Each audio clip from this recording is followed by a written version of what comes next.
2018년 대법원 강제지원단체와 대리인단은 지난주 외교부로부터 강제동원 문제에 대한 한국 정부의 유력한 안을 청취하였습니다.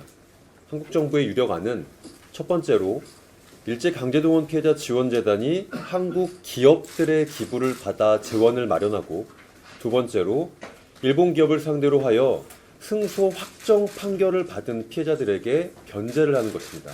이때 변제의 주체는 일제 강제동원 피해자 지원재단이 되겠죠. 지원단 및 대리인단은 위 한국 정부의 유력안에 대해서 강하게 반대를 표명합니다.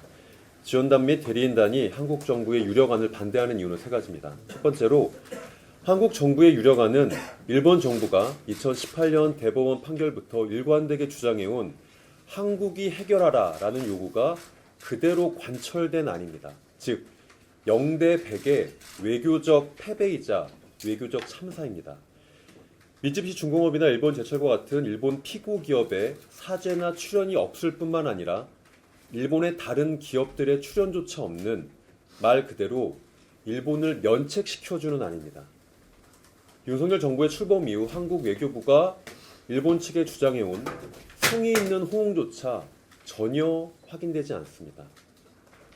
외교부 측은 이 유력안을 설명하면서 지원재단이 한국 기업들의 재원으로 피해자에게 변제를 하기 시작하면 그 이후에 피고 기업을 제외한 일본 기업의 자발적인 참여나 일본 정부의 유감 표명을 기대할 수 있다는 입장입니다.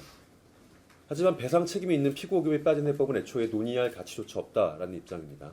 더구나 배상 책임이 있는 기업은 제쳐놓고 아무런 이해관계가 없는 일본 기업에, 그것도 피해자 지원재단이 먼저 변제를 시작하고 나면 이후에 자발적 참여를 기대할 수 있다 정도의 입장이라는 것은 그야말로 구걸과 다름없습니다.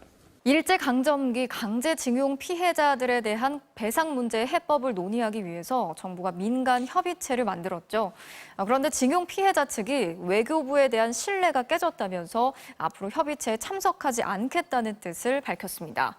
외교부가 배상 절차를 심리 중인 대법원에 의견서를 냈기 때문인데 피해자 측은 사실상 배상 이행을 방해하려고 한 거라면서 분노하고 있습니다. 서혜영 기자가 취재했습니다. 일본 기업에 강제징용을 당했던 피해자 측 지원단체와 대리인이 외교부 앞에서 긴급 기자회견을 열었습니다. 배상 문제 해법을 찾기 위해 만들어진 민간협의회 불참을 선언한 것입니다. 외교부는 지난주 배상을 위해 일본 기업 자산을 매각하는 사건을 심리 중인 대법원에 의견서를 냈습니다. 정부는 한일 양국의 공동의 이익에 부합하는 해결 방안을 모색하기 위해 다각적인 외교적 노력을 경주하고 있다는 내용입니다. 피해자 측은 정부가 대법원에 판결을 늦추라는 취지로 의견서를 냈다고 분개하고 있습니다. 절차를 늦춰달라는, 쉽게 말하면 집행 절차를 지연시켜달라, 집행 절차를 미뤄달라라는 행정부의 입장을 사법부에 제출한 것이고, 또 외교부가 의견서를 내기 전에 피해자 측에 통지도 하지 않아 신뢰를 저버렸다고 비판했습니다. 광주의 피해자 지원 단체들도 외교부가 배상을 방해하려고 의견서를 냈다며 비난했습니다. 강제집행 방해 전면 중단하라. 외교부는 제출된 의견서를 당장 철회하라. 과거 박근혜 정부에서도 외교부는 강제징용 피해자들의 소송에 의견서를 냈습니다. 배상 책임을 부정하거나 재판을 늦추려는 의도였다고 지적되며 사법농단 재판 과정에서 논란이 됐습니다.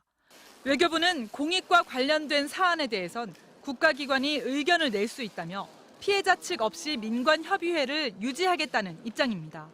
네, 우선 저희들이 다 초대를 하고요. 민간협의회에서 나오는 의견들을 계속 수렴해 나가도록 하겠습니다. 외교부의 의견서 제출이 강제징용 피해자들의 반발을 부르면서 외교장관 회담 등을 통해 한일 관계 개선을 꾀하던 정부의 목표도 난관을 맞게 됐습니다. MBC 뉴스 서혜연입니다. 일본 기업이 내야 할 징용 노동자 배상금을 한국재단이 내도록 양국 정부가 협의 중이라고 일본 교도통신이 보도했습니다. 대통령실과 외교부는 결정된 게 없다고 선을 그었습니다. 박성원 기자입니다.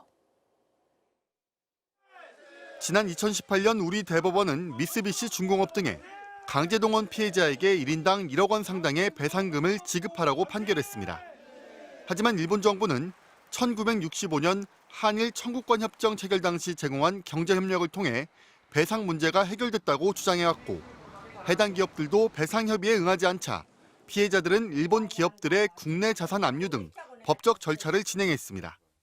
내가 죽어보면 자식을 죽었어. 누구를 죽었어. 나 죽기만 바랜갑다 싶은 게 참 서운하고. 이처럼 배상 문제 협의가 수년간 교착 상태에 빠진 상황에서 일본 기업의 배상금을 한국재단이 대신 내는 방안이 해법으로 논의되고 있다는 보도가 나왔습니다. 일본 교도통신은 한국 기업이 강제징용 노동자를 지원하는 국내 재단인 일제강제동원 피해자 지원재단에 기부금을 내고 이 재단이 일본 기업 대신 배상금을 지급하는 방안이 유력하게 협의되고 있다고 어제 보도했습니다. 통신은 또 한국 재단이 배상금을 대납하는 방식이라면 수용 가능성이 있다는 일본 정부 측 분위기를 전하기도 했습니다. 교도통신 보도에 대해 대통령실은 아무것도 결정된 바 없다는 반응을 보인 것으로 알려졌습니다. 외교부 측도 특정한 하나의 방안을 놓고 일본과 협의 중인 것은 아니라며 정부는 그동안 국내적으로 수렴한 다양한 의견을 충분히 고려해 합리적인 해결 방안을 검토해 나갈 예정이라고 설명했습니다. 교도통신은 또 다음 달 인도네시아에서 열리는 주요 20개국 정상회의를 계기로 한일 정상 간 대화가 검토되고 있다고 보도했지만 대통령실은 논의가 시작되지 않았다고 선을 그었습니다. MBC 뉴스 박성원입니다.